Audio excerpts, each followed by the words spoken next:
The first step in any titration is the preparation of the buret. The buret is this long skinny tube here that's finely graduated. If you look closely, you can see how there are lines between each milliliter, so those are marked at the tenths. Because they're marked at the tenths, you're allowed to estimate in between the smallest markings, which means you estimate the 100th place. So we need to prepare the buret, and the way that we do that is first by rinsing it with the titrant. The titrant, or standard solution, is what we fill the buret with, and generally it's what we know the concentration of. So the titrant today is 0.09870 molar sodium hydroxide. So I'm first just going to pour a little bit in.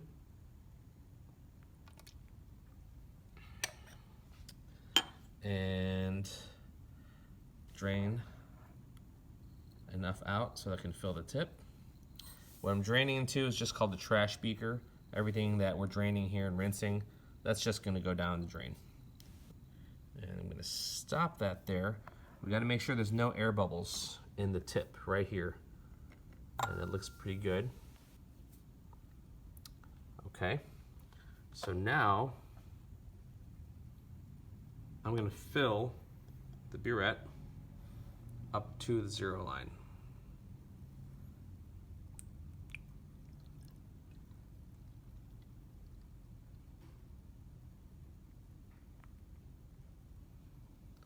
The nice thing about a buret is that if I go past, like there, see I have more than, this holds 50. If it's above the 0, I have more than 50. No problem, I can just drain into the trash. Let's get that focused.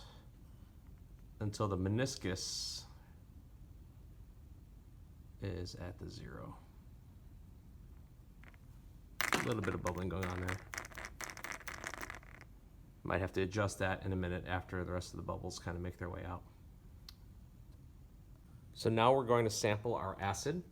The acid is hydrochloric acid, and I don't know the concentration, so this unknown concentration sample that we're using today is called Kirby. So I've poured Kirby into this small beaker, and the small beaker is what I'm gonna draw from. We're gonna use our volumetric pipette. This is similar but different to the ones that you've seen before. And this volumetric pipette has one line,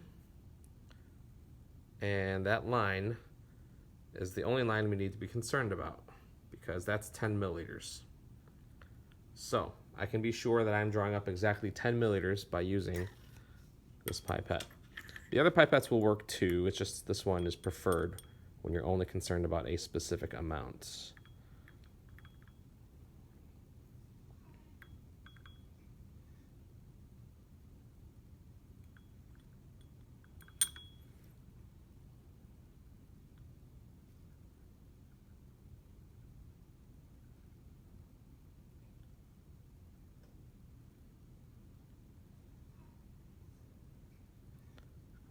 So I've got 10 milliliters.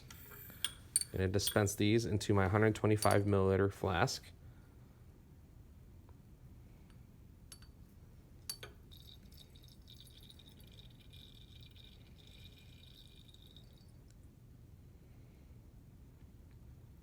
And that last little bit of a liquid that's in the tip, that remains there. This pipette is designed so that that amount of liquid doesn't count. And we're going to add a little bit of water and rinse down the side walls of the flask. This is something we'll do periodically to make sure that any acid that splashes upward gets back down into the mix. Next, we add about 3 or 4 drops of indicator. The indicator I'm using is phenolphthalein. I'm going to go ahead and add 4 drops. That way the color change will be nice and dark. And now we can start titrating. I'm going to start off by adding about half milliliter increments at a time.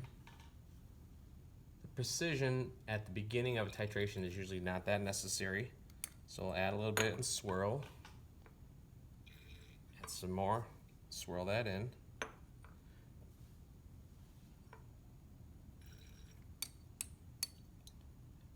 With this indicator method, keeping an eye on the colors, and that might be easier. Let me get something white and put it underneath. There we go. You can start to see the color appear, but then quickly disappear once they start swirling. So the indicator turns a certain color in the presence of base. And because there's more acid than base in here right now, the acid quickly neutralizes the base and hence the pink color goes away. But once the amount of base is just a little bit greater, or once there's more moles of base than there were moles of acid, then the color will persist because the excess base will be hanging around and react with the phenolphthalein, and that's when you know to stop titrating. Now, as we get closer, the color is starting to hang around a little bit longer. It's taking longer to be neutralized.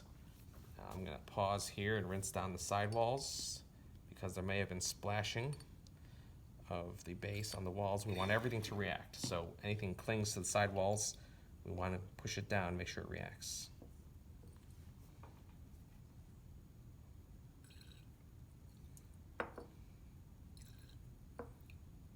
And what we want is a nice faint pink. We don't want it to be too pink because that means we've added too much base. We just want enough for the color change to be visible and to stick around. And we're getting pretty close.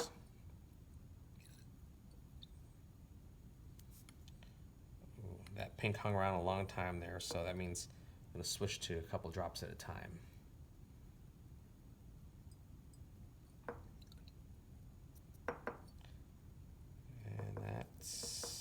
Pink really hung around. Maybe try one more drop.